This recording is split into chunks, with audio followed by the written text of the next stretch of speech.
In 2004, a researcher at the University of Illinois named Alejandro Lleras ran an experiment that quietly destroyed one of the most accepted assumptions in modern productivity. He took a group of people and gave them a demanding cognitive task, a long, difficult test requiring sustained concentration. Half the group worked straight through with no breaks, the way every high performer is told to work. The other half were interrupted twice during the task and asked to think briefly about something unrelated before returning.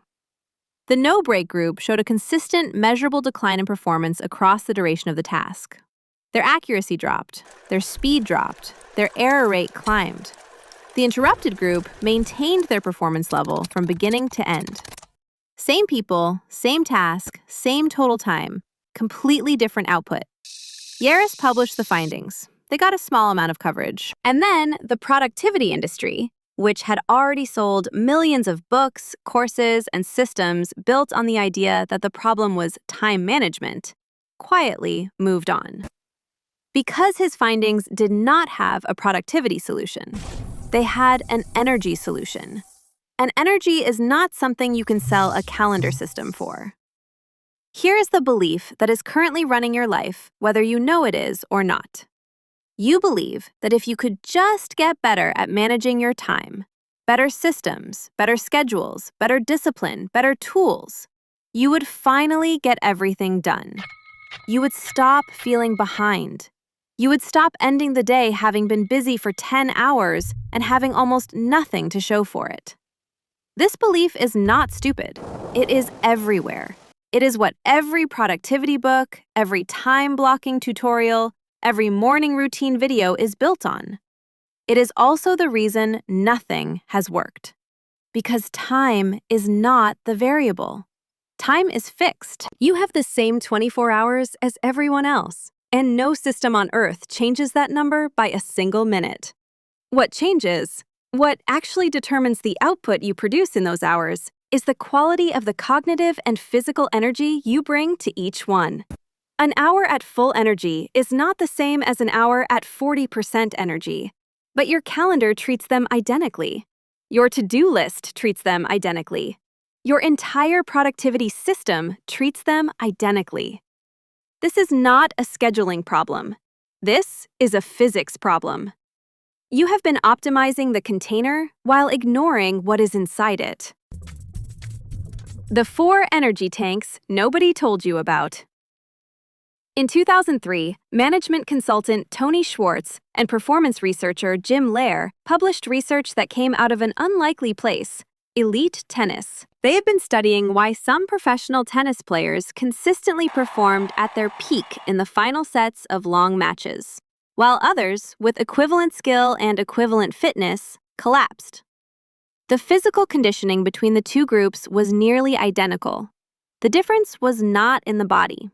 It was in how each group managed what Schwartz and Lair called the 4 sources of energy: physical energy, emotional energy, mental energy, purpose energy. Most people and most productivity systems only manage one of these. Physical energy, through sleep and exercise, gets occasional attention. The other 3 are treated as fixed personality traits. You are either an emotionally resilient person or you are not. You are either mentally sharp or you are not. You either have a sense of purpose or you do not. This is completely wrong. All 4 are dynamic.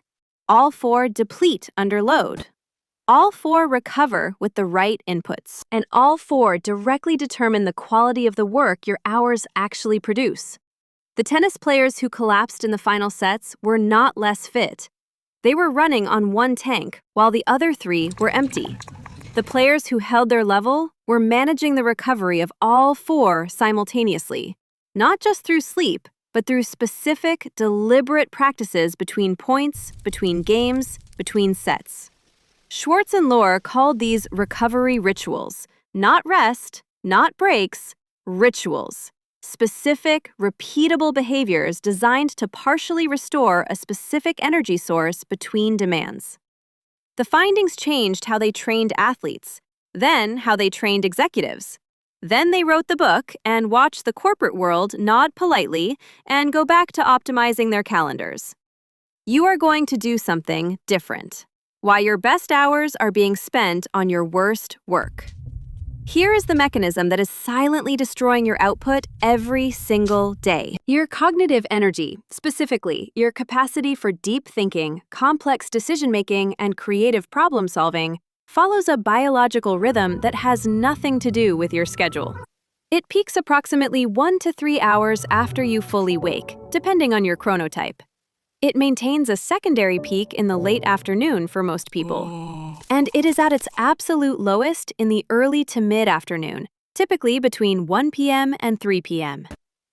Researchers at the University of Michigan found that the difference in cognitive performance between peak and trough periods is not marginal. It is equivalent to the cognitive impairment produced by being legally drunk. Read that again. Your 2 p.m. brain is performing at the level of your legally drunk brain. Now, think about what most people schedule for the afternoon. Meetings, email, administrative decisions, catch-up calls, all of the tasks that feel manageable because they are familiar, which means they are being done on autopilot by a depleted brain and accumulating small errors that compound invisibly across weeks and months. And what do most people schedule for the morning? Their peak cognitive window? Email, social media, easing in, warm-up tasks, checking what other people need from them before they have given anything to themselves. The container is full. The energy distribution is backwards. And the to-do list keeps growing because the hours are there, but the capacity inside them has been misallocated since the day you started working. This is not a discipline failure. This is an energy management failure. And it has a specific, practical solution. The recovery architecture. Here is what high-output people actually do. Not what they say they do, but what the research on their actual work patterns shows. They treat energy recovery as a non-negotiable work input, not a reward for completing work. The distinction matters enormously. When recovery is a reward, it happens after the work is done, meaning it happens when the energy is already fully depleted and the next demand is already arriving. The recovery is always too late and too short. When recovery is an input, it happens at scheduled intervals before depletion becomes critical, the same way a pilot does not wait until the fuel light comes on to start thinking about refueling. The specific recovery protocols differ by energy type. Physical energy depletes fastest under sedentary cognitive work, not because you are not moving, but because sustained mental effort produces cortisol and adrenaline that, without physical discharge, accumulate as physical tension and fatigue. A 7-minute walk, not exercise, a walk, has been shown in research at Stanford to increase creative output by an average of 81% immediately following. Not because walking is magic, because it discharges the physical byproducts of cognitive work and allows the next cognitive cycle to start clean. Mental energy depletes through continuous task engagement, which is why Lleras found the interrupted group outperformed the uninterrupted group. The recovery input for mental energy is not rest. It is task switching to something that uses a completely different cognitive mode. Visual processing recovers verbal processing. Physical movement recovers analytical thinking. The brain does not need to stop. It needs to stop doing the same thing. Emotional energy is the most consistently ignored and the most consequential. Emotional depletion, from conflict, from uncertainty, from suppressing reactions in professional settings, from carrying decisions that affect other people, does not feel like tiredness. It feels like flatness, like going through motions, like doing the work without being inside it. The recovery input for emotional energy is not sleep. It is micro-experiences of genuine positive emotion, something that produces a real internal response, not a performed one. A 3-minute conversation that actually matters. A piece of music that lands somewhere real. 30 seconds of genuine laughter. Small, real, not manufactured. Purpose energy is the deepest tank and the slowest to deplete. But when it empties, nothing else works. You can be physically rested, mentally sharp, emotionally stable, and still produce nothing because the answer to why this matters has gone quiet. The recovery input here is reconnection, not motivation, which is external, but meaning, which is internal. A 2-minute written answer to one question. Who benefits from the work I do today, and how specifically? Not an affirmation, a concrete, honest answer. The day rebuilt around energy. The restructured day does not look like a productivity system. It looks like a biological schedule. The first 90 minutes after full wakefulness go to the work that requires the most cognitive complexity. No email, no messages, no requests from other people. The peak window is protected and used for the work that cannot be done at 40%.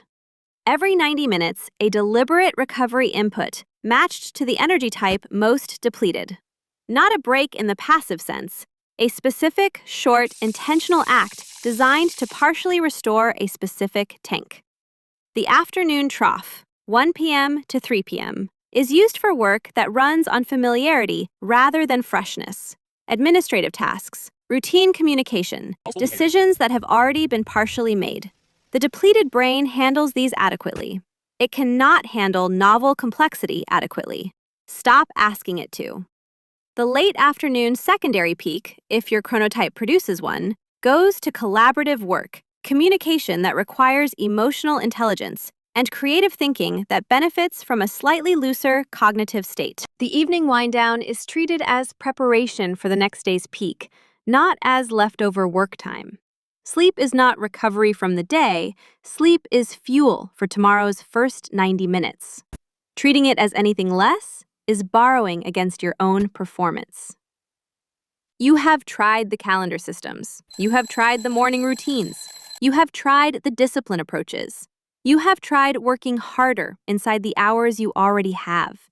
And the hours stayed the same, and the output stayed roughly the same, and the exhaustion quietly grew. Lleras published his findings in 2004. Schwartz and Lair published theirs in 2003. The research has been sitting in plain sight for over 20 years. The productivity industry looked at it and kept selling calendars because calendars are sellable and energy is not. But energy is manageable, specifically, practically, today. You do not need more hours. You need the hours you already have to actually contain something worth spending. Now you know what to put in them.